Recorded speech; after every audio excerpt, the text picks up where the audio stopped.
to take ask Sarah to take a roll call for the meeting and read the Perfect. notice.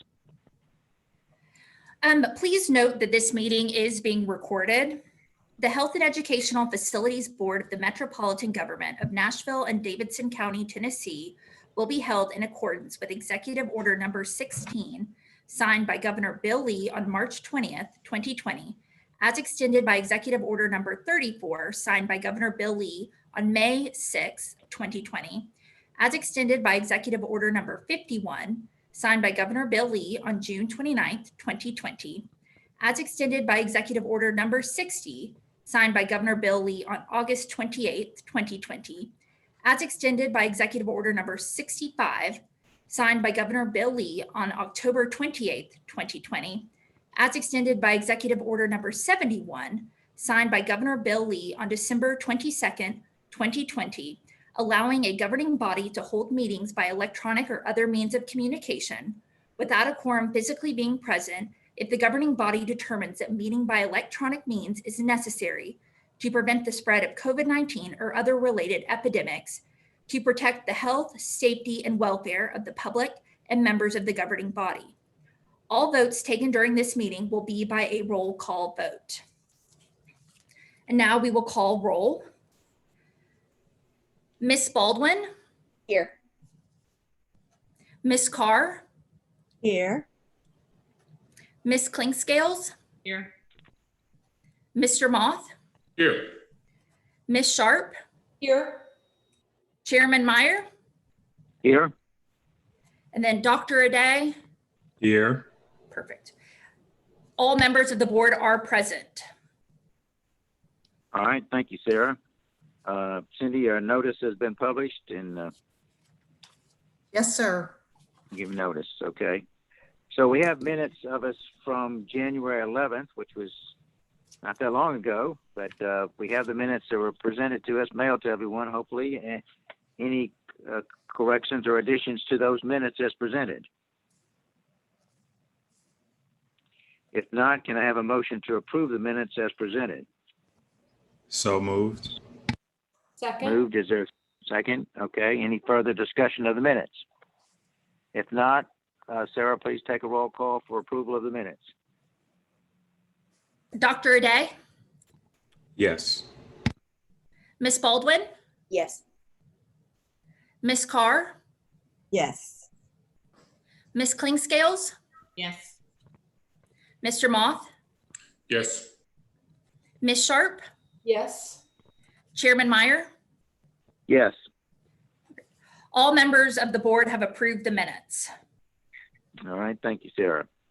Okay, so our first matter is a request of PEDCOR Investments for approval of up to $35 million for a multifamily housing development.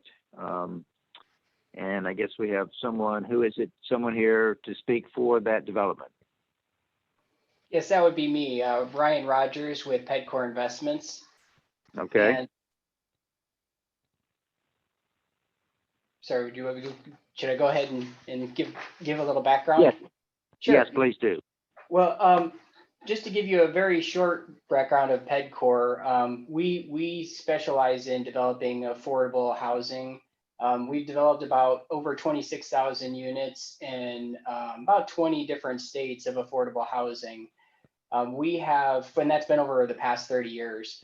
We're vertically integrated, which means that we pretty much have in-house from top to bottom. We, myself as a developer, would get the process started. We have our own GC, we have our own management company, we have in-house architects, engineers, and attorneys to help us facilitate getting through the process.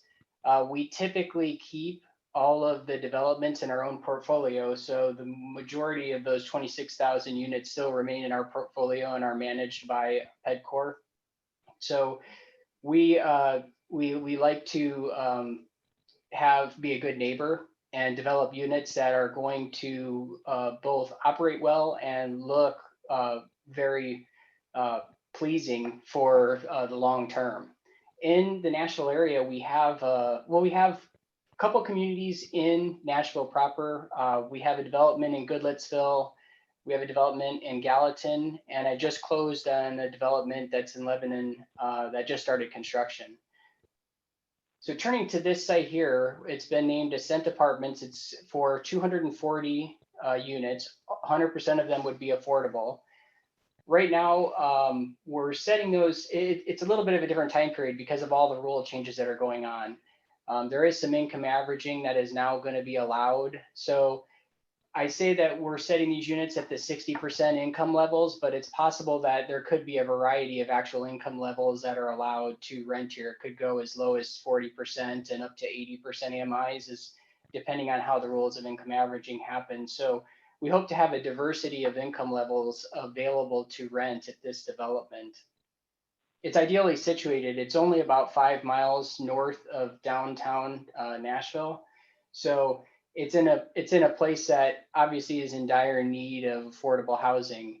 I know that there might seem like there's a lot of affordable housing units coming online, but right now there is such a shortage of affordable housing. I don't know that we could possibly keep up with the demand as Nashville is growing, as I'm sure you're well aware.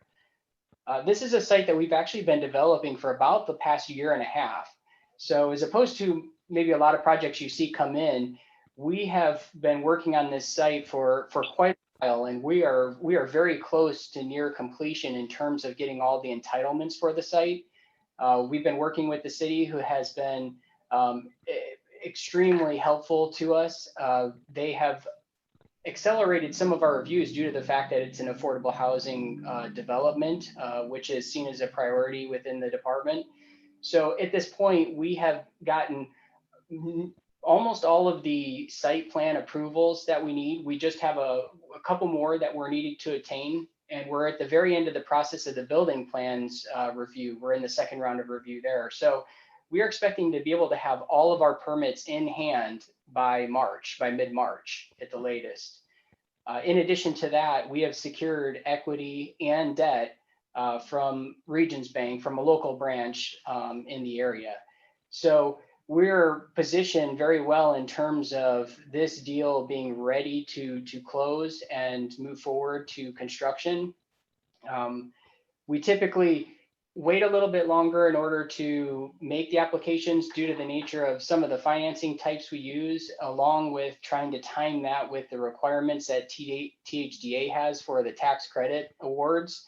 As you know, well, you may not know, but the tax credit awards from THDA can have a pretty small window of closing time on that.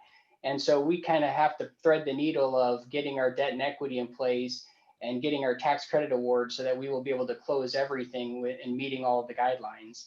And so that's why we're pretty far along in our process in terms of being able to have building permits in hand and having our debt and equity secured before I came before you all. So as you can imagine, the property is already zoned, and we have not had any issues with neighbors. We're on the fringe of where neighborhoods end and where light industrial begins. So we're bisected by Interstate 24. So it really kind of provided so that there wasn't any concern by residential neighbors for this development. We didn't have any objections at all. So that's kind of in a nutshell who PEDCOR is and what we're intending to do with this site. I think I'll open it up and see if anybody has any questions.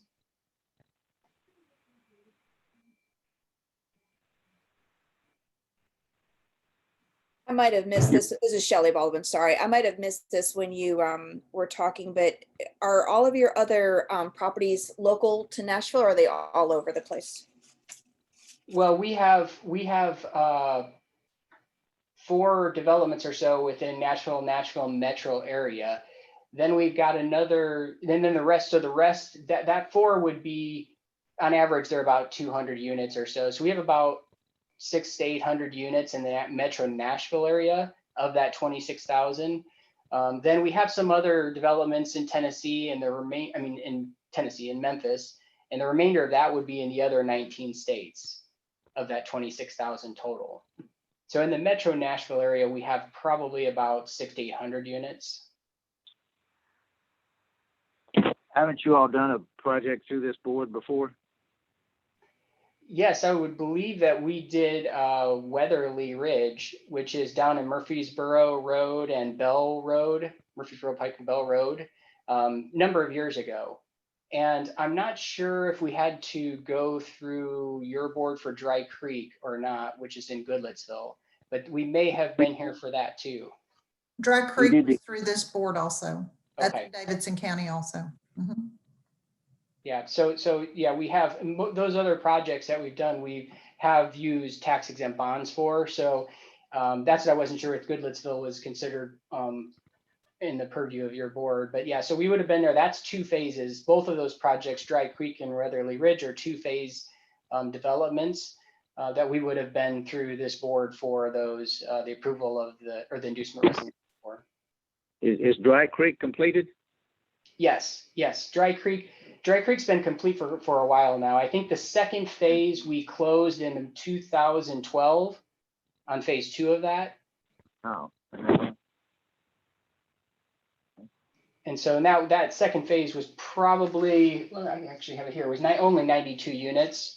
So Dry Creek had 176 unit phase 1 and a 92 unit phase 2. So it had 268 total units. And that phase 2 would have probably taken about 14 months to 24 months to complete those. So it was likely done by 2014. Weatherly Ridge had 192 units in phase 1 and 48 in phase 2, about 240 units total. And that was quite a while ago. I want to say that was probably around 2007 or 8 was phase 2 of Weatherly Ridge. So the last time I would have been in here would have been Dry Creek 2 in 2011 or 12. I'm not sure when we actually got the inducement for that. And these are going to be what, do they still call them garden apartments or 2-story or 3-story? These particular ones will be 3-story apartments. It is, and it's actually a really nice site. It does give us some, it gave us some problems in the beginning with regards to terrain because it is a hill. And so they'll be 3-story, and once you get onto the site, they'll have excellent views going to downtown. We tried to position the buildings as best we could to take advantage of the elevation that we have there.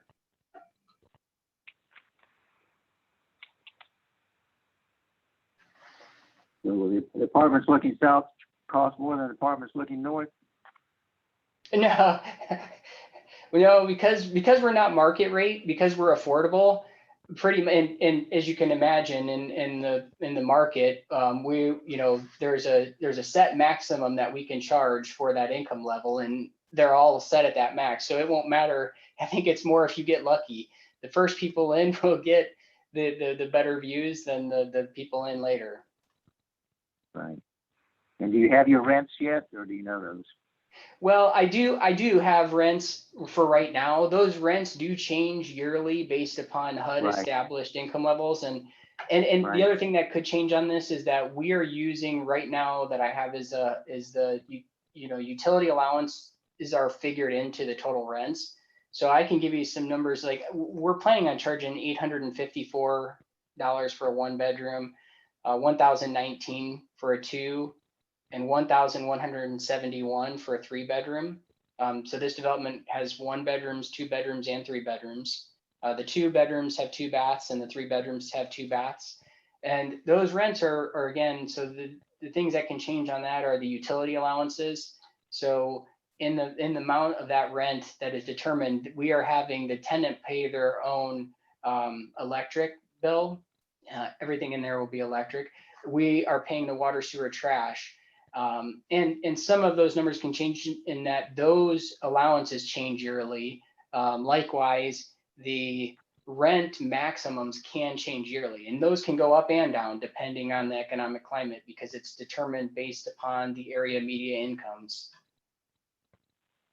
And we have not, so and these numbers are based on 2020 because HUD has not released 2021 Right. area median income yet. So I just want to preface that these could fluctuate.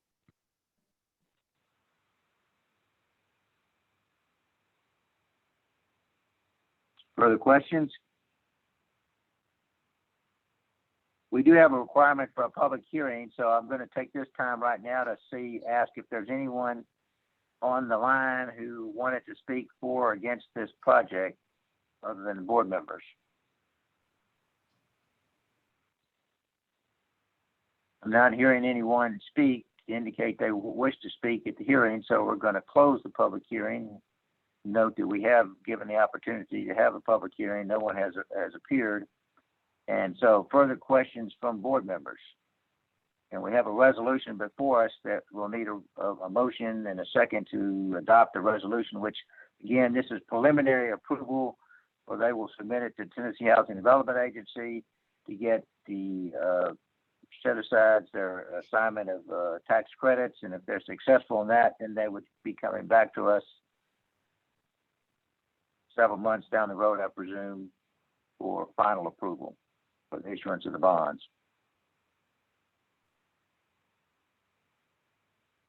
Is there a motion for approval? So Adopt the moved. move to adopt the resolution? Second. Second. Okay. Further discussion? Anybody? Okay, I take it you're all ready to vote. Sarah, call the roll, please. Dr. Aday, Yes. Ms. Baldwin, Yes. Ms. Carr, Yes. Ms. Klingscales, Yes. Mr. Moth, Yes. Ms. Sharp, Yes. Chairman Meyer. Yes. That's a vote of 7-0 with board approval. Okay. Thank you, Mr. Rogers, and good luck with the project. Thank you. I appreciate it. All right, that is our only really matter of approval for projects. We have a few other items on our agenda here. One under old business or the unfinished business. I guess we had a motion from last time from Mr. Moth as to having addresses of these projects. I guess am I correct, Chris, in the expression that you want the address of the particular location indicated on the papers presented to us? Is that what your motion? Well, we have a legal document that goes to the Tennessean where we advertise this, but it is 2021 and media has changed. And I think that on our website where we publish the agenda, it would be a nice touch to go ahead and add the addresses right there. Okay, so what? Not only what's public, it is addresses is published in the newspaper. You're saying it should be clear on the website where the address is. That can be done, Cindy. That's an easy thing to do, and we're happy to do that. There'll be an additional line on the agenda for each item just showing the location. That's easily taken care of. Okay, so we have a motion that was made last time and seconded. So at this time, we'll consider that motion, take a vote on the motion to approve the addresses be added to the agenda that's published on the website. Sarah, would you take a roll call, please? Vote. Sure. Dr. Aday, Yes. Ms. Baldwin, Yes. Ms. Carr, Yes. Ms. Klingscales, Yes. Mr. Moth, Yes. Ms. Sharp, Yes. Chairman Meyer. Yes. All right, that's a vote of 7-0 with approval to add addresses to the agenda. Okay, thank you. Thanks. Next matter of business is election of officers. I regret that we have not had a chance to really meet in person so that we can meet our new members, and you all could certainly have a chance to meet the rest of us. Some of us been on here. I guess I've been down here the longest, and I've been chairman of this board for a number of years.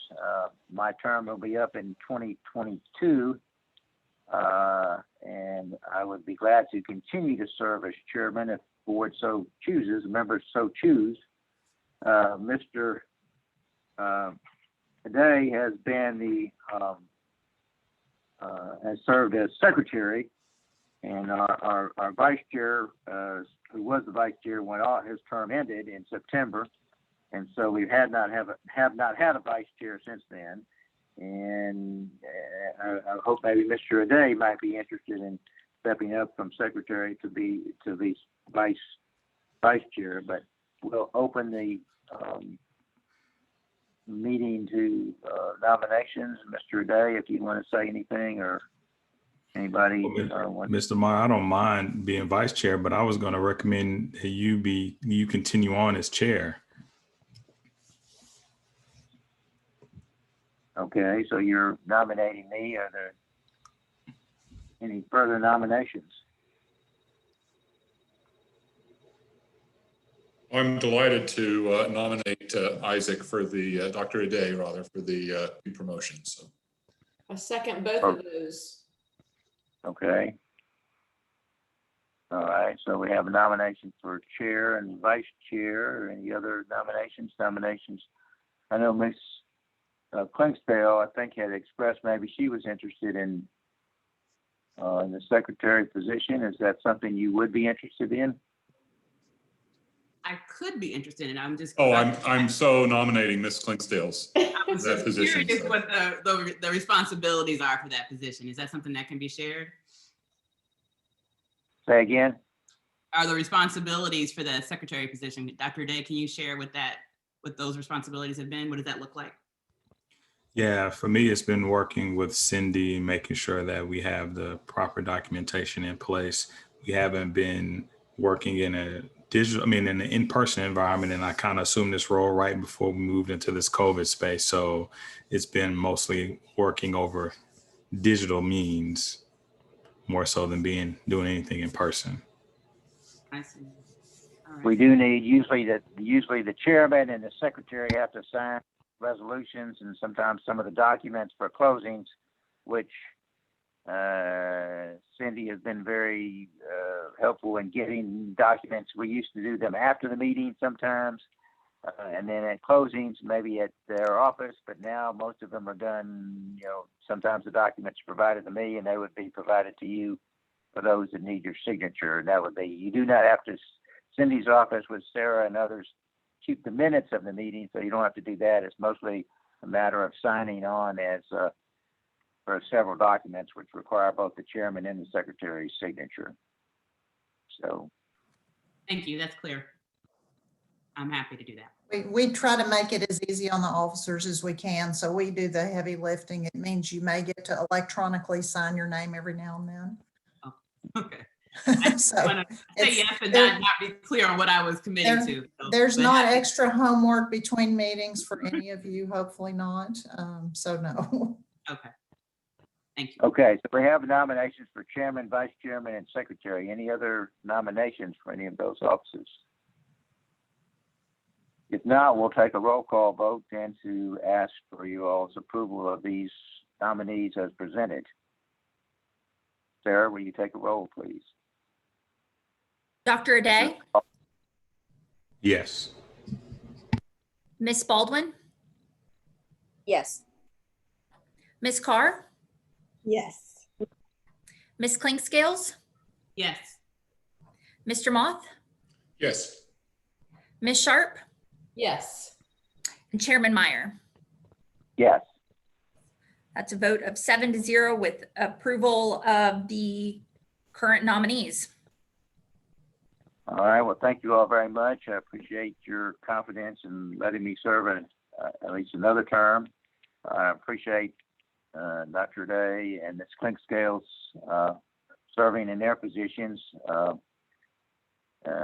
We have been fairly active in the last year, I guess. I think there's going to be probably a little hiatus here now.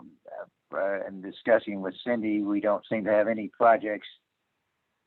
Well, actually, what will come back to us will be we will be having meetings when all these projects that we approved over the last several months come back for final approval. As you know, they get preliminary approval, they go to Tennessee Housing Development Agency and get their set aside of their tax credits, and then come back to do their actual financing and get the project underway. So we can see those coming along probably in the next couple of months once THCA takes their action.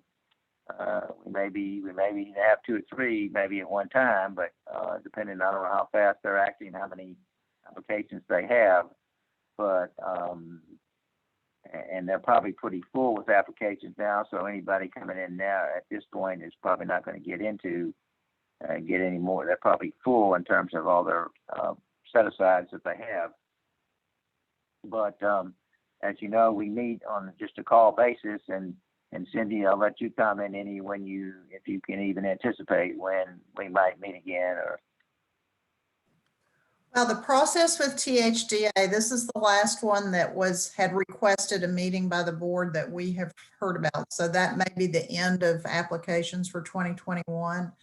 Once applications go to THDA, it takes a few weeks, could be a month to 6 weeks before THDA determines who they will approve to move forward. Once they do that, these groups have 90 days to close with an additional 30 days. So it could be late spring before we see any of these folks ready to come back to us, because they've got to get their financing together. All the documents need to be drafted and they need to be ready to close before they come back to us. So, and we haven't received any other requests for meetings. So it could easily be 2 or 3 months. I think last year we didn't meet again until May. Our first Zoom meeting was in May. So it could be later in the spring. We'll certainly let everyone know if we hear anything otherwise. And you may have, members, you may have noted that it was on the news earlier last week, I guess, of the groundbreaking of what was the name of that project, Cindy, up in across from Skyline Hospital. I can't remember the name of it, but again, Are you talking about the Skyliner Apartments? Yeah, affordable housing that we approved. So I don't know if we got invited to the groundbreaking, but that's okay. Okay, do we have any old business that we need to deal with? We took care of the motion. So Do we need to start setting expectations that we're invited to the groundbreakings? I'm just kidding. Yeah, we missed out on some perks, Becky. I want a shovel. all right. Freezing cold. Okay, any new business? Okay, and the information, I guess it's on our agenda, but anyway, we have information from the reports that have been filed that as to Trevecca Nazarene University's housing there, that has been filed. Okay, I don't believe there's any further business. Anybody have anything else? If not, we'll call the meeting to adjournment. Thank you all very much we didn't have to fight snow or rain or anything today to conduct the meeting. So thank you all for being here, and enjoy the time you have now, and you'll get notice when we're trying to meet again. Thank you all. Everybody. Thank you. Take care. Thanks, everybody. Bye-bye.